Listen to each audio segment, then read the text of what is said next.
Kung ako bulok, lalabanan ko ba yung anlalakas na yan, sila speaker? Lalabanan ko ba yung mga mayayaman na yan? Kung ako'y bulok ba? Nakita nyo naman yung track record ko. Di ba? When I was in 2006, I fought a very corrupt administration. Nakulong ako. I was a very popular colonel because we just finished yung annihilating the Abu Sayyaf. I was about to be promoted to general. The first general in my class. Pero anong ginawa ko? I sacrificed my career to fight for what is right. Diba? Ganon din yung Mama Sapano. I fought for what is right. Ganon din yung Albayalde. I fought for what is right. Diba? Ano pa bang question ninyo sa reputasyon ko at track record ko?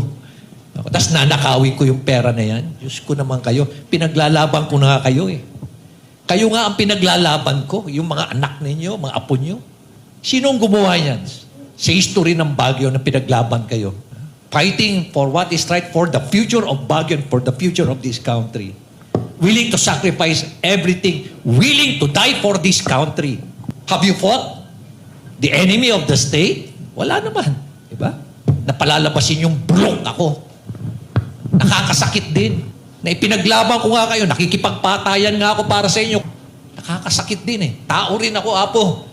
Ha? Tao din po ako. Hindi po ako manid, hindi po ako robot. I came from the military. Tao din po ako.